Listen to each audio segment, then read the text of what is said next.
Hi guys, welcome back to another session. मैं आभा बनोट लेकर आई हूँ आपके लिए करंट अफेयर्स का एपिसोड नंबर 724। आज की तारीख है 21 जुलाई 2020। हमारे दो चैनल्स हैं, पिनाकल और फ्रंटियर आईएएस, और अगर अब तक आपने इन चैनल को सब्सक्राइब नहीं किया है तो सब्सक्राइब करना बिल्कुल ना भूलिएगा। साथ ही साथ इस बेल आइकन को जरूर दबाना है ताकि हमारी आने वाली हर वीडियो की नोटिफिकेशन आपको मिल सके।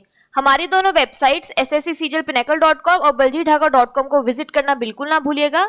ये सेशन हर रोज सुबह 4 बजे अवेलेबल हो जाता है और वीडियो के एंड में आपसे क्विज के क्वेश्चन पूछे जाते हैं जिनका आंसर आपको कमेंट सेक्शन में जरूर करना है। स्टार्ट करेंगे प्रीवियस क्विज के साथ। आपका पहला क्वेश्चन था, डोनाल्ड ट्रंप के बारे में too much and never enough किताब किसने लिखी है? तो इसका सही जवाब है मैरी ट्रंप। और दूसरा क्वेश्चन था, Gwen Eiffel press freedom award 2020 किसने जीता है? तो इसका सही जवाब है अमल क्लूनी ने। स्टार्ट करेंगे आज के सेशन के पहले क्वेश्चन के साथ। सुप्रीम कोर्ट कॉलेजियम के नए और 5वें सदस्य कौन बने हैं? तो इसका सही जवाब है option number A, justice U Lalit. Justice R Bhanumati supreme court से रिटायर हो गई हैं। अब उनकी जगह justice U Lalit supreme court collegium के नए और 5वें सदस्य होंगे। जस्टिस भानुमति पिछले 14 सालों में न्यायमूर्ति रूमा पाल के बाद इस कॉलेजियम का हिस्सा रहने वाली दूसरी महिला थी। Chief justice S A. Bobde, justice N V. Ramana, justice Arun Mishra और जस्टिस आर.एफ. नरीमन इस कॉलेजियम के सदस्य हैं।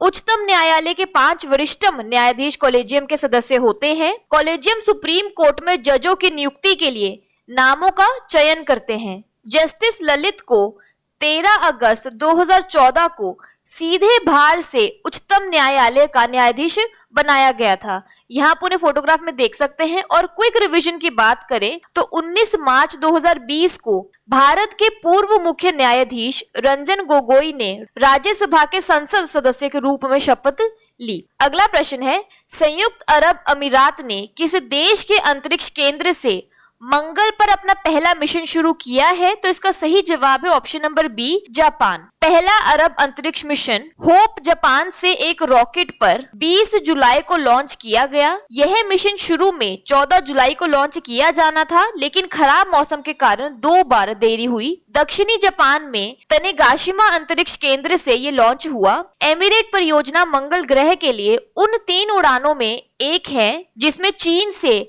तियानवेन-1 और संयुक्त राज्य अमेरिका से मंगल 2020 शामिल हैं।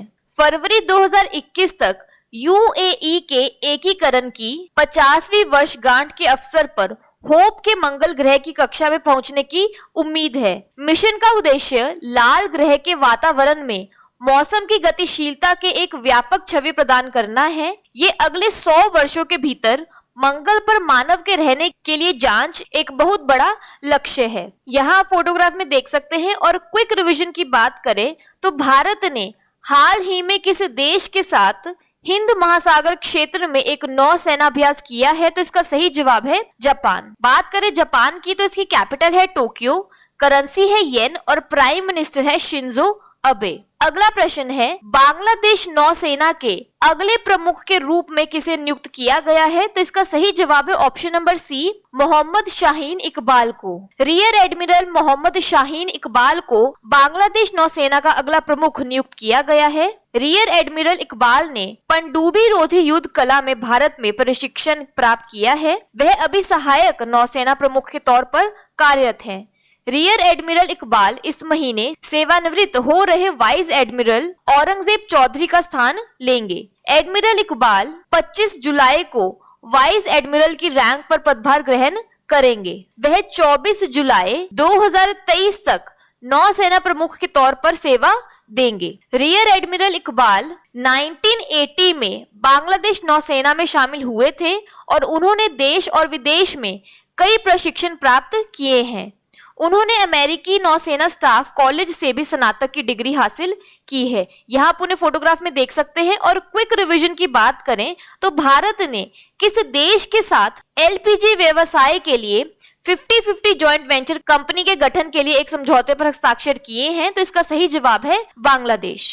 बात करें बांग्लादेश की तो इसकी कैपिटल है ढाका और करेंसी है बांग्लादेशी टका। अगला प्रश्न है, पीपीई किट के परीक्षण और प्रमाणन के लिए राष्ट्रीय परीक्षण एवं अंशांकन प्रयोगशाला बोर्ड NABL ने किस संस्थान को मान्यता दी है? तो इसका सही जवाब है option number B, central institute of petrochemicals engineering and technology. केंद्रीय रसायन एवं उर्वरक मंत्रालय के रसायन एवं पेट्रो रसायन विभाग के तहत एक शीर्ष स्तरीय संस्थान केंद्रीय पेट्रो रसायन इंजीनियरिंग एवं प्रौद्योगिकी संस्थान CIPET को PPE किट की जांच एवं प्रमाणन के लिए राष्ट्रीय परीक्षण एवं अंशांकन प्रयोगशाला बोर्ड NABL द्वारा मान्यता दी गई है। PPE किट में दस्ताने, कवरऑल, फेस शील्ड एवं गॉगल्स तथा अंतर्राष्ट्रीय मानकों के अनुरूप ट्रिपल लेयर मेडिकल मास्क आदि शामिल होते हैं। CIPET की कोविड-19 महामारी के खिलाफ तथा आत्मनिर्भर भारत की दिशा में यह एक और उपलब्धि है।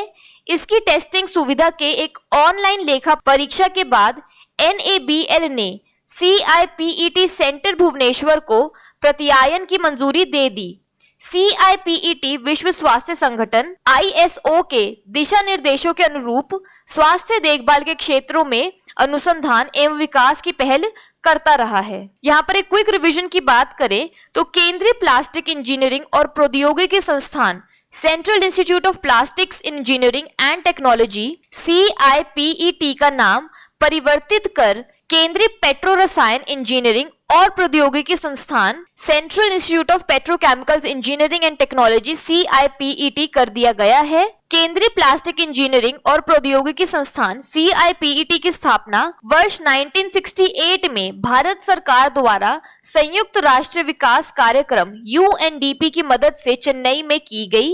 वर्तमान समय में यह भारत सरकार के उर्वरक मंत्रालय के अधीन एक प्रमुख राष्ट्रीय संस्थान है। अगला प्रश्न है, कौन सा मोबाइल ऐप भारत में कछुओं को बचाने में मदद करेगा? तो इसका सही जवाब है ऑप्शन नंबर सी, कर्मा। विश्व कछुआ दिवस पर कर्मा मोबाइल ऐप लॉन्च किया गया था। इस एप्लीकेशन को भारतीय कछुआ संरक्षण एक्शन नेटवर्क ITCAN द्वारा विकसित किया गया था। ITCAN के साथ wild life conservation society India ने भी साझेदारी की थी। कछुए और कछुओं के सतत प्रबंधन के लिए international union for conservation of nature IUCN के साथ साझेदारी में 2001 में टर्टल सर्वाइवल अलायंस का गठन किया गया था। कर्मा मोबाइल ऐप में भारत में पाए जाने वाले किसी भी कछुए का फोटो लेकर उसे रिपोर्ट ए टर्टल आइकन में जाकर अपलोड कर सकते हैं। इसके बाद निकट के कछुआ रेस्क्यू सेंटर की जानकारी इस ऐप से मिलेगी। अगला प्रश्न है, विश्व शतरंज दिवस कब मनाया जाता है? तो इसका सही जवाब है ऑप्शन नंबर बी, 20 जुलाई को। FIDE की पहल के तहत वर्ष 1966 से हर साल 20 जुलाई को दुनिया भर के शतरंज खिलाड़ियों द्वारा अंतर्राष्ट्रीय शतरंज दिवस के रूप में मनाया जाता है। इसे संयुक्त राष्ट्र द्वारा 12 दिसंबर 2019 को मान्यता दी गई थी। इस प्रस्ताव को आर्मेनिया और 52 अन्य देशों द्वारा सह प्रायोजित किया गया था। 20 जुलाई 1924 को पेरिस में अंतर्राष्ट्रीय शतरंज संघ की स्थापना की गई थी, जिसे चिन्हित करने के लिए ही संयुक्त राष्ट्र ने पहला अंतर्राष्ट्रीय शतरंज दिवस मनाया। संयुक्त राष्ट्र के स्थायी मिशन नागरिक समाज के प्रतिनिधि और अन्य संबंधित हितधारकों ने एक उच्च स्तरीय आभासी कार्यक्रम में भाग लिया। यहाँ पर एक क्विक रिवीजन की बात करें तो फाइड एक इंटरनेशनल चेस फेडरेशन है और इसका हेडक्वार्टर है लोजाने, स्विट्जरलैंड में। अगला प्रश्न है, शहीद उधम सिंह के जीवन पर आधारित पुस्तक सूरज कदे मरदा नहीं किसने लिखी है? तो इसका सही जवाब है option number C, Baldev Singh.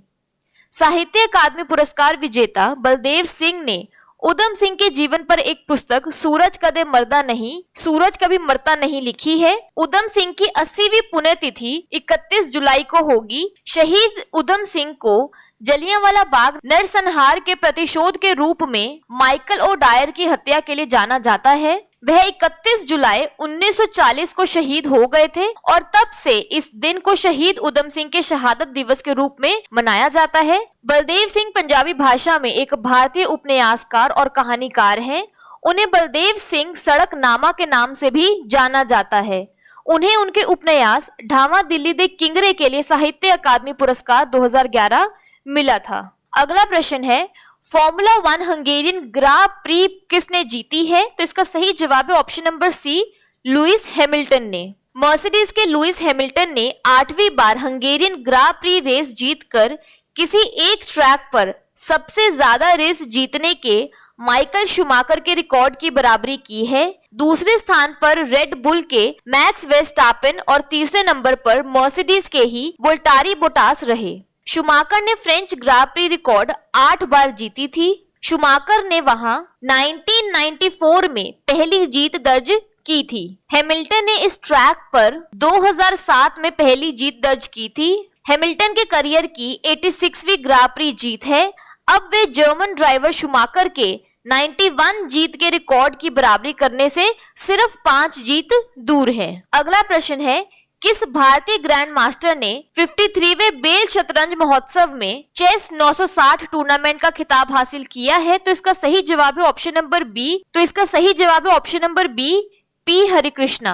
भारतीय ग्रैंड मास्टर पी हरिकृष्णा ने 53वें बेल शतरंज महोत्सव में चेस 960 टूर्नामेंट के खिताब को अपने नाम किया। हरिकृष्णा 7 मैचों में अपराजित रहते हुए 5.5 अंक लेकर शीर्ष पर रहे। उन्होंने आखिरी दौर में पोलैंड के राडोस्लाव वोजतासजेक को हराया। टूर्नामेंट को कोविड-19 महामारी के कारण सभी जरूरी एहतियात के साथ खेला गया था। अगला प्रश्न है, international centre of automotive technology ICAT ने हाल ही में एक ई पोर्टल एस्पायर लॉन्च किया है। एस्पायर में आई का क्या मतलब है? तो इसका सही जवाब है option number B, industry. International centre of automotive technology ICAT ने हाल ही में एक ई पोर्टल एस्पायर लॉन्च किया है।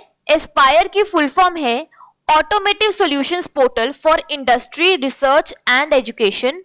Ministry of heavy industries and public enterprises ने भारत में विभिन्न क्षेत्रों के लिए नवाचार, अनुसंधान एवं विकास और उत्पाद विकास को बढ़ावा देने हेतु एक मिशन शुरू किया है। विभिन्न संगठनों द्वारा विशिष्ट क्षेत्रों के लिए 5 पोर्टल विकसित किए जा रहे हैं। बिजली क्षेत्रों में उपकरणों के लिए भेल, मशीन टूल्स के लिए HMT, विनिर्माण प्रौद्योगिकी के लिए CMFTI, मोटर वाहन क्षेत्र के लिए ICAT और ARAI। बात कर लेते हैं आज के सेशन की क्विक समरी की। सुप्रीम कोर्ट के कोलिजियम के 5th और न्यू मेंबर कौन बने हैं? Justice U Lalit. UAE के पहले मिशन टू मार्स को किस स्पेस सेंटर से शुरू किया गया है? जापान से। बांग्लादेश नेवी के न्यू चीफ कौन बने हैं? मोहम्मद शाहीन इकबाल। PPE किट की टेस्टिंग और सर्टिफिकेशन के लिए central institute of petrochemicals engineering and technology CIPET को मान्यता दी गई है। सेव टर्टल्स इंडिया के लिए कौन सा मोबाइल ऐप लॉन्च किया गया है? कर्मा। वर्ल्ड चेस डे कब मनाया जाता है? जुलाई 20 को। शहीद उधम सिंह पर सूरज कदे मर्दा नहीं बुक किसने लिखी है? बलदेव सिंह ने। फॉर्मूला 1 हंगेरियन ग्रैंड प्रिक्स किसने जीता है? लुइस हैमिल्टन ने। चेस 960 टूर्नामेंट बेल फेस्टिवल 2020 किसने जीता है? पी हरिकृष्णा ने। ई पोर्टल एस्पायर की फुल फॉर्म क्या है? Automotive solutions portal for industry, research and education. बात कर लेते हैं आज के सेशन की क्विज फॉर द डे की। आपका पहला क्वेश्चन है, विश्व शतरंज दिवस कब मनाया जाता है? और दूसरा क्वेश्चन है, सुप्रीम कोर्ट कोलिजियम के नए और 5वें सदस्य कौन बने हैं? और अगर अभी तक आपने हमारे चैनल को सब्सक्राइब नहीं किया है तो सब्सक्राइब करना बिल्कुल ना भूलिएगा। साथ ही साथ इस बेल आइकन को जरूर दबाना है ताकि हमारी आने वाली हर वीडियो की नोटिफिकेशन आपको मिल सके। हमारी दोनों वेबसाइट्स SSC CGL Pinnacle.com और baljeetdhaka.com को विजिट करना बिल्कुल ना भूलिएगा। Thank you so much.